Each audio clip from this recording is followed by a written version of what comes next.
अस्सलाम वालेकुम friends, welcome to world of history channel.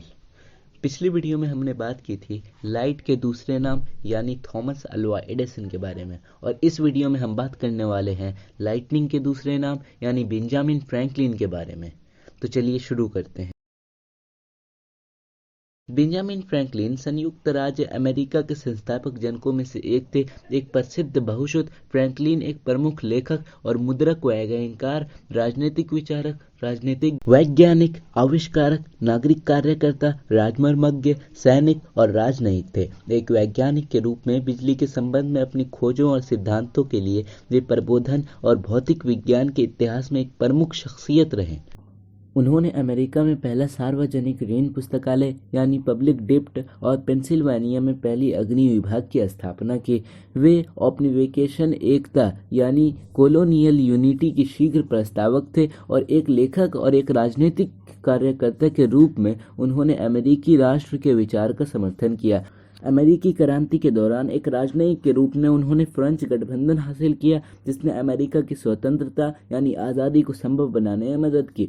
Franklin को अमेरिकी मूल्यों और चरित्र के आधार निर्माता के रूप में श्रेय यानी क्रेडिट दिया जाता है, जिसमें बचत के व्यवहारिक और लोकतांत्रिक अतिनैतिक मूल्यों, कठिन परिश्रम, शिक्षा, सामुदायिक भावना का समागम थे। हेनरी स्टील कॉमगेर के शब्दों में, फ्रैंकलिन में प्यूरिटनिज्म के गुणों के बिना, इसके दोषों के और इनलाइटनमेंट के प्रदीप्ति के बिना उसकी तपिश के समाहित किया जा सकता है। वॉल्टर आइजैक्सन के अनुसार ये बात फ्रैंकलिन को उस काल के सबसे निषाद अमेरिकी और उस समाज की खोज करने वाले लोगों में सबसे प्रभावशाली बनाती है जिस समाज के रूप में बाद में अमेरिका विकसित हुआ। अब चलते हैं हम उनके जीवन काल की तरफ। तो बेंजामिन फ्रैंकलिन का जन्म 17 अप्रैल 1790 को हुआ। वे संयुक्त राज्य अमेरिका के संस्थापकों में से एक थे। उन्होंने बिजली की छड़, बाइफोकल्स, फ्रैंकलिन स्टोव, एक गाड़ी के ऑटोमीटर और गिलास हारमोनिका का आविष्कार किया। वे हरफन मौला थे, यानी उन्हें हरफन में महारत हासिल थी। फ्रैंकलिन को अमेरिका में जीवन मूल्यों और चारित्रिक गुण निर्माता के रूप में सम्मान दिया जाता है। फ्रैंकलिन एक अखबार के संपादक, मुद्रक और फिलाडेल्फिया में व्यापारी बने, जहां पुअर रिचर्ड्स ऑल्मनेक और द पेंसिल्वानिया गैजेट के लेखन व प्रकाशन से उन्होंने अपार धन अर्जित किया। विज्ञान और टेक्नोलॉजी के क्षेत्र में उनकी बहुत दिलचस्पी थी। अपने अद्भुत प्रयोगों के लिए उन्होंने अंतर्राष्ट्रीय ख्याति प्राप्त की। पेंसिल्वानिया विश्वविद्यालय की स्थापना में उन्होंने महत्वपूर्ण भूमिका निभाई। सन 1785 से 1788 तक वे supreme executive council of Pennsylvania के अध्यक्ष रहे। अपने जीवन के आखिरी समय में वे सबसे प्रमुख समस्या दास प्रथा यानी गुलामी के घोर विरोधी बन गए।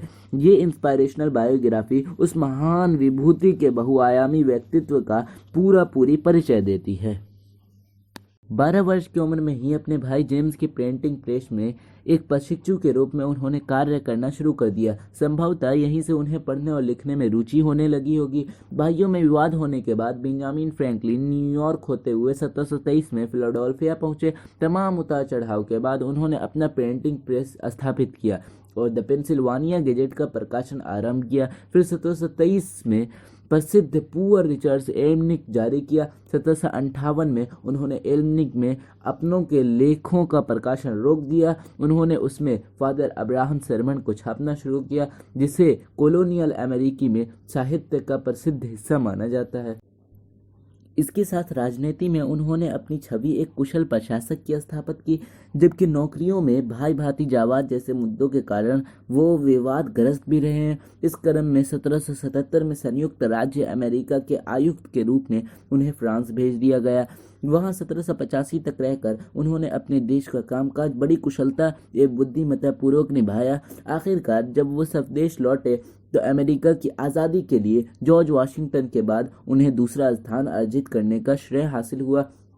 17 अप्रैल 1790 को उन्होंने इस दुनिया को अलविदा कह दिया। बेंजामिन फ्रैंकलिन की बायोग्राफी को कॉलोनियल दौर के सर्वाधिक महत्वपूर्ण शख्सियत में से एक तथा दुनिया की महान बायोग्राफी में प्रतिष्ठा प्राप्त है।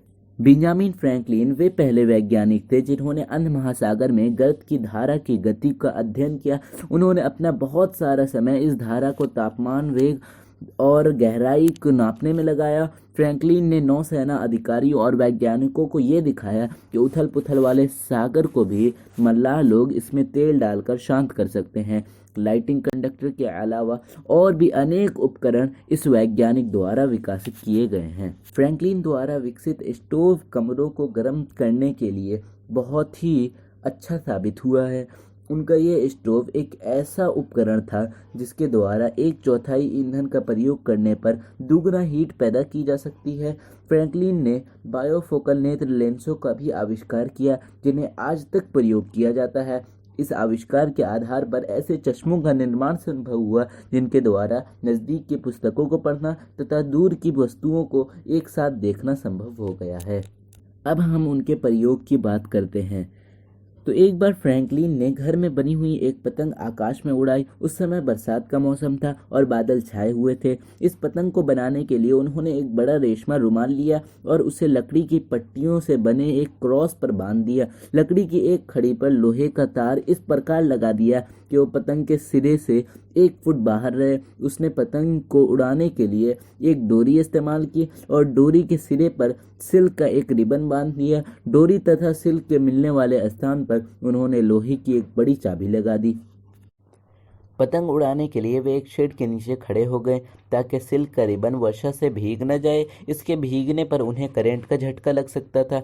पतंग उड़ती रही। फ्रैंकलिन ने अपनी उंगलियों की गांठ को चाबी के पास रखा जहां से अनेक स्फुलिंग निकल रहे थे। इस प्रयोग के आधार पर उन्होंने ये निष्कर्ष निकाला कि बादलों की ह्यूज पावर को बादलों से ज़मीन तक लाया जा सकता है।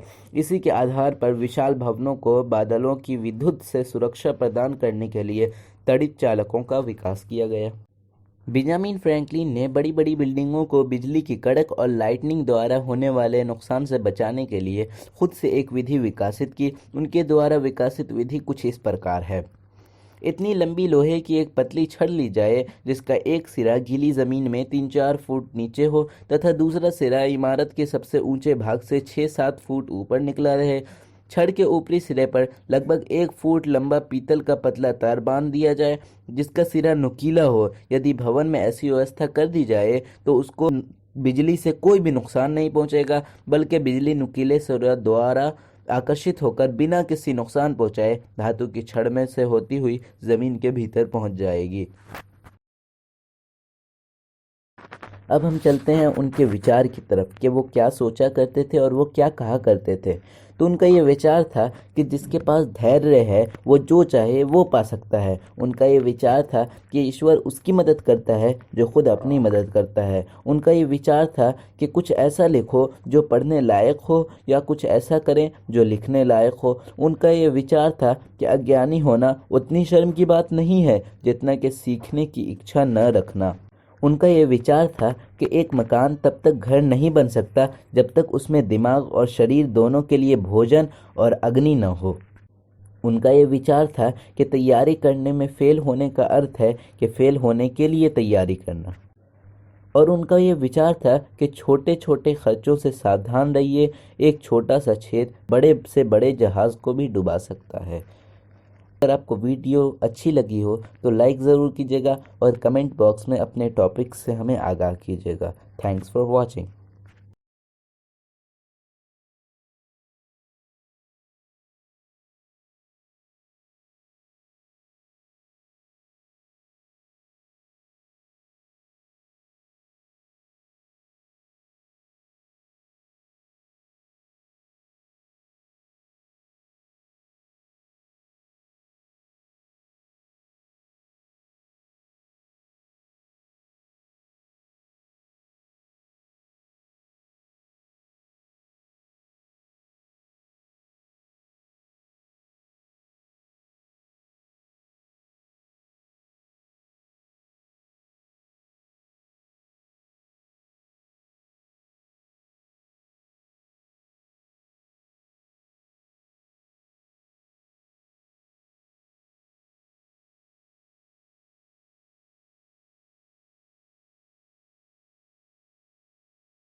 द पेंसिल्वानिया गैजेट के लेखन व प्रकाशन से उन्होंने अपार धन अर्जित किया। विज्ञान और टेक्नोलॉजी के क्षेत्र में उनकी बहुत दिलचस्पी थी। अपने अद्भुत प्रयोगों के लिए उन्होंने अंतर्राष्ट्रीय ख्याति प्राप्त की।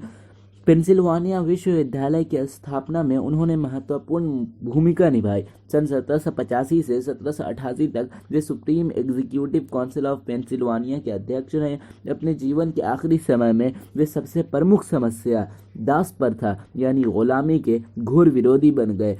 ये इंस्पायरेशनल बायोग्राफी उस महान विभूति के बहुआयामी व्यक्तित्व का पूरी परिचय देती है।